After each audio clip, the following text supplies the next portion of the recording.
Ronald Pickett has had high blood pressure for more than 30 years. My blood pressure started climbing, and then I had to go on medication. Now at 71, his blood pressure has never been better, and new research shows that's not just good for his heart.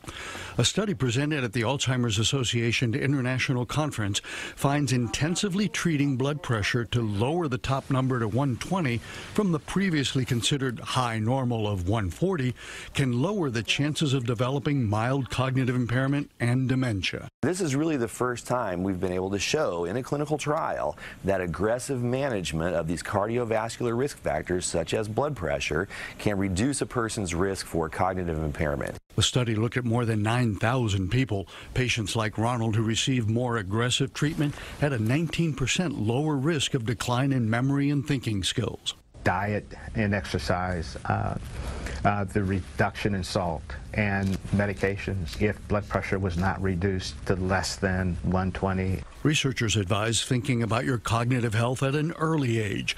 If you have cardiovascular risk factors like high blood pressure, get them under control in your 30s and 40s. Ronald is glad his blood pressure is where it should be. It feels a lot better knowing that I have a direction, on which way to go and what not to do. He continues to eat better, exercise, and take his medications to stay heart and brain healthy. Now, the old blood pressure guidelines considered a top number of 140 as hypertension and where you began medication.